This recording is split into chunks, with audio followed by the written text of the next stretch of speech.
TSL game of the day, and it was out here at KG5, and it was the rebounding Glenorchy Magpies losing 4 of their last 5 up against South Lonnie. We got their first look at them today, and look, they gave a bit the Bulldogs. They gave a real yelp, the Bulldogs, today. They came off the back of a strong win last week against Devonport.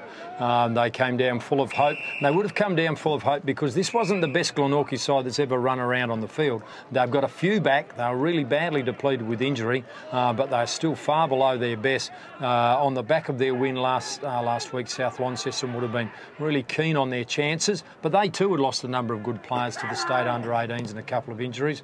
Glenorchy started well, but South Launceston really held sway for most of the first quarter. They did, and just went down with a 1-point margin at quarter time, but Glenorchy really kicked into gear in the second quarter, 10 goals to them.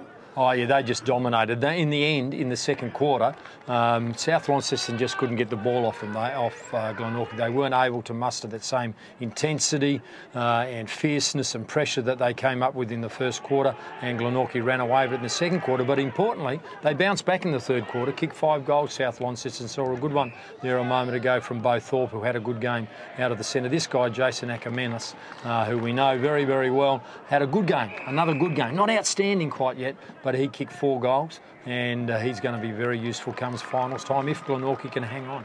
It was interesting. It was good. It was funny. Down the bottom end, as often happens to Glenorchy, was certainly favoured. But again, coming home into the last quarter, Glenorchy again putting the foot down again and doing what they needed to do against a lowly opposition. Yeah, this guy was terrific. Go to it again. This was goal of the day. We'd call this goal of the day. It was a little bit of a trip. Yep. Yeah, oh, listen, a trip down memory lane for him. If you get the ball in his hands, he's going to make the opposition hurt. Good mark there from young Tom Laby, centre half forward. There's enough in this from South Launceston to build on. They kicked 11 goals and they held their own in 2 quarters. So as it was, the Magpies victorious today, 24 goals, 21-64, beating on this occasion, 11 goals, 5-71. That's South Launceston, their first venture down south this year, but it was the Magpies holding sway at KG5.